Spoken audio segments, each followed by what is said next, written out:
El que viene de lo alto está por encima de todos, pero el que viene de la tierra pertenece a la tierra y habla de las cosas de la tierra.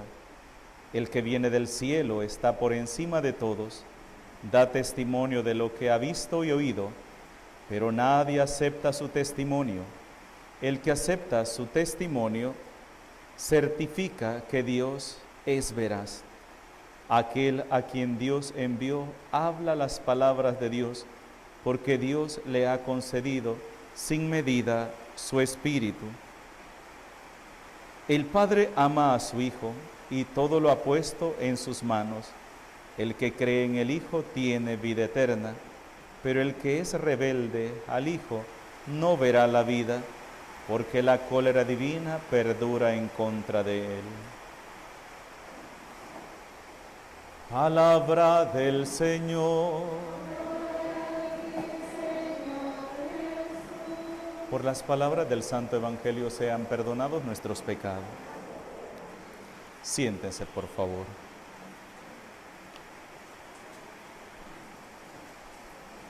Los planes de Dios no son nuestros planes y a veces nos cuesta entender el por qué suceden algunas cosas y lo primero que hacemos es cuestionar a Dios cuando no entendemos algo. Hermanos, Dios es infinitamente sabio y su sabiduría no tiene límite, a eso decimos. Estos días hemos escuchado cómo las autoridades judías han estado presionando a los apóstoles, principalmente a Santiago, a Pedro y Juan, quienes los han metido presos, y llama la atención algo que hemos escuchado durante estos días.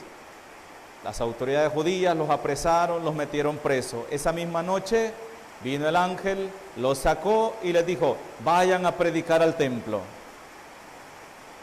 Al siguiente día, las autoridades judías vieron que la cárcel estaba vacía y aquellos estaban predicando en el templo y volvieron a tomarlos presos. Podría como ser absurdo, ¿verdad? Y decir, bueno, ¿y para qué los sacó el Señor de la cárcel? Para irlos a poner a la boca del lobo, si en el templo era donde estaban las autoridades judías.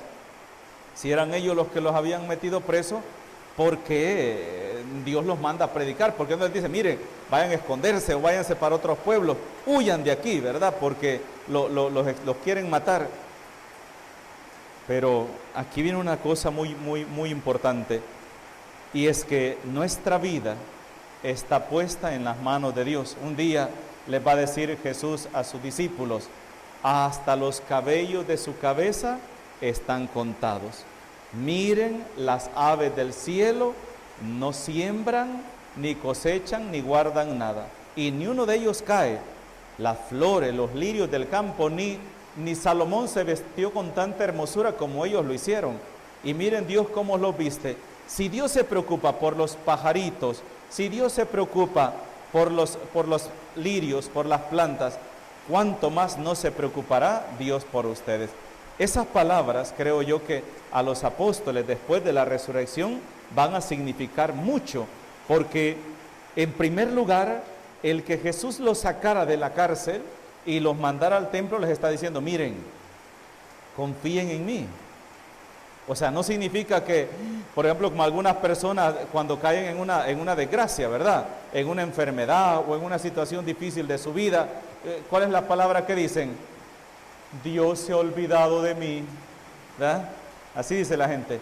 Cuando están pasando un momento difícil en su vida, Dios se ha olvidado de mí. Mire, Padre, cómo estoy. Mire cómo estoy enfermo. Mire este problema que tengo. Dios se ha olvidado de mí.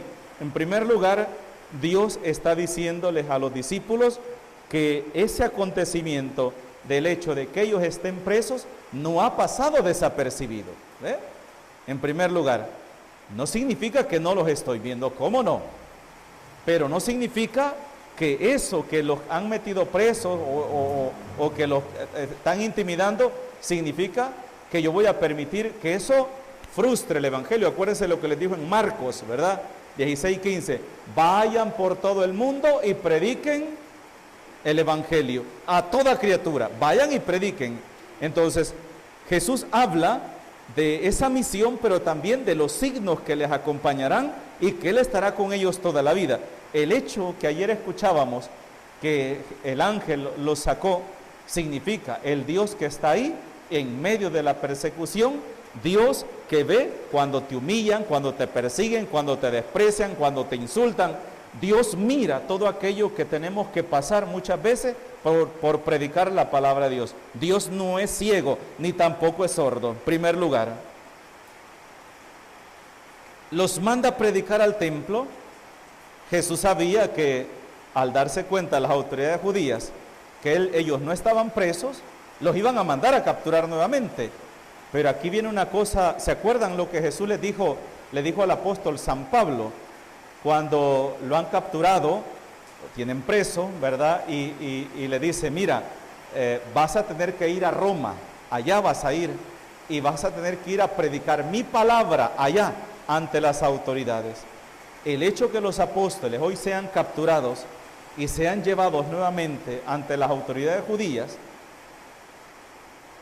no es por pura casualidad. Dios tiene un plan.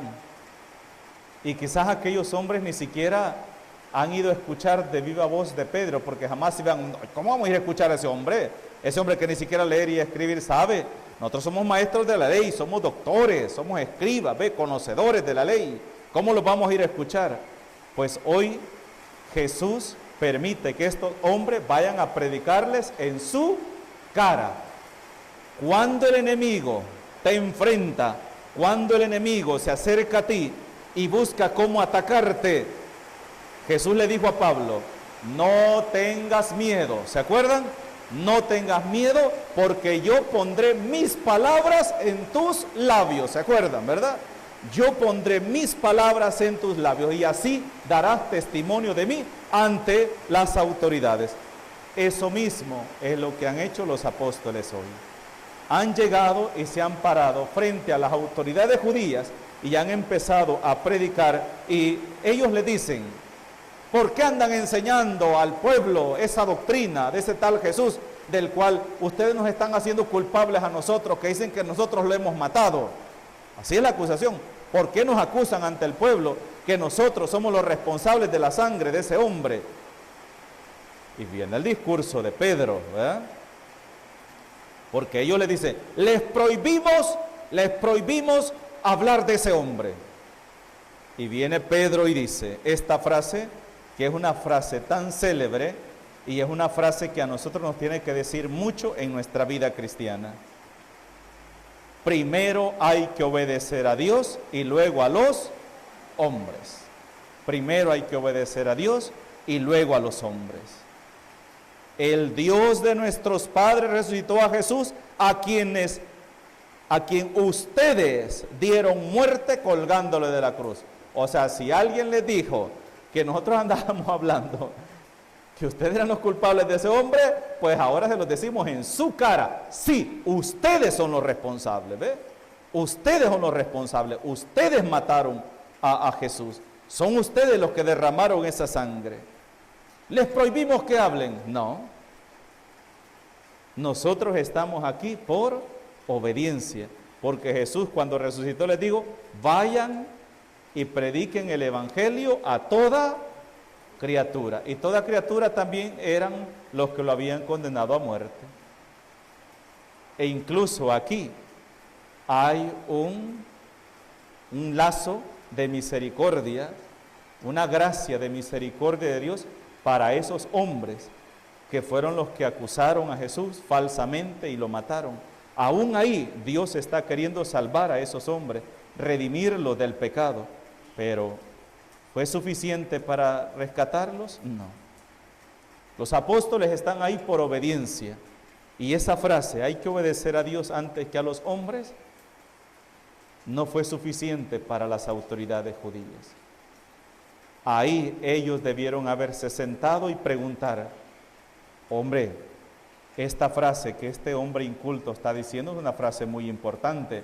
¿Qué nos dice la palabra de Dios a nosotros? ¿Qué nos dice? Bueno, te vamos a escuchar, expónnos tú el tema, expónnos tú lo que tú tienes que decir, lo que le has predicado a la gente, dínoslo. como deberíamos hacer cada uno de nosotros. Señor, ¿qué quieres de mí? ¿Qué quieres de mi vida? ¿Qué quieres que yo haga? ¿Cuál es el rumbo de mi vida que quieres que yo tome? ¿Dónde estoy parado, Señor? ¿Estoy haciendo tu voluntad o estoy haciendo mi voluntad? ¿Te estoy obedeciendo a ti o estoy obedeciendo a los hombres? ¿A quién estoy obedeciendo? ¿Qué pasa cuando hay leyes que van contra la voluntad de Dios? ¿Qué pasa cuando hay cosas que nosotros hacemos que sabemos que están en contra de la voluntad de Dios, pero antes que obedecer a Dios preferimos obedecer a los hombres? ¿Dónde están los mandamientos de la ley de Dios en nuestra vida diaria? ¿Qué tanto escuchamos? Qué tristeza da, qué triste se siente cuando vemos que la palabra de Dios ha perdido importancia en nuestra vida. Lo que no se escucha, no se vive, y lo que no se escucha, se olvida también. ¿Cuántos de nosotros podemos decir, yo sí conozco la voluntad de Dios? Solamente aquel que escucha la palabra de Dios, pero la escucha con aquella actitud de decir, como cuando venimos a la misa y decimos, ¿qué me irá a decir a Dios a mí? ¿Qué me irá a decir Dios a mí, a mi vida? ¿Qué me dice a mí Dios como padre de familia? ¿Cómo estoy llevando mi vida como padre de familia en cuanto a mi relación con mis hijos? ¿Cómo estoy llevando yo mi vida como esposo en cuanto a relación de esposa y esposo? ¿Cómo estoy llevando yo la relación con mis padres, de hijo para con mis padres? ¿Cómo estoy llevando yo mi relación con mis hermanos, con mis vecinos, en la iglesia? ¿Cómo me estoy comportando yo? Ahí es donde debemos cuestionarnos nosotros, donde debemos preguntarnos nosotros si realmente estamos obedeciendo la palabra de Dios o no la estamos obedeciendo. Porque no podemos decir, yo soy cristiano solamente porque caliento una banca. Acuérdense lo que Jesús va a decir, no todo el que diga Señor, Señor entrará en el reino de los cielos, sino aquel que escucha la palabra de Dios, que la escucha y la pone en práctica. Ahí está la clave, ¿ve? Escuchar y ponerla en práctica. De nada me sirve solo escucharla si yo no la pongo en práctica, porque entonces no estoy haciendo la voluntad de Dios.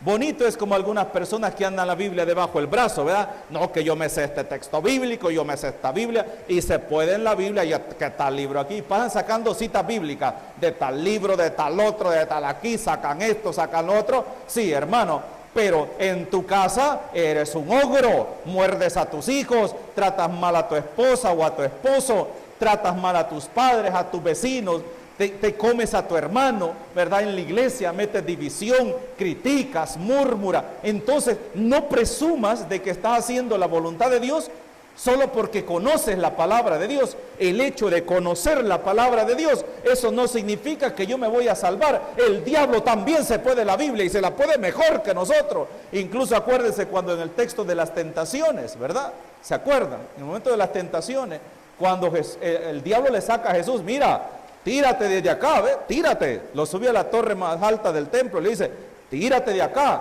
Pues escrito está, y cuando hace referencia, escrito está, que Dios enviará a sus ángeles para que tu pie no tropiece en piedra alguna. ¿Se acuerdan de ese texto? Y está citando el Salmo 91, ¿verdad? Escrito está que Dios enviará a sus ángeles para que tu pie no tropiece sobre piedra alguna. ¿Y qué le contestó Jesús? No tentarás al Señor tu Dios. Ahí está la clave, ¿ve? La clave no está en solo conocer la palabra de Dios. La clave está en conocer, escuchar la palabra de Dios y ponerla en práctica, y entonces sí puedo decir, yo estoy haciendo la voluntad de Dios. Como cuando muchas personas tienen esta frase bien bonita también y dicen, cuando está sucediendo una cosa así bien difícil en su vida, pruebas y todo, dice, que se haga la voluntad de Dios.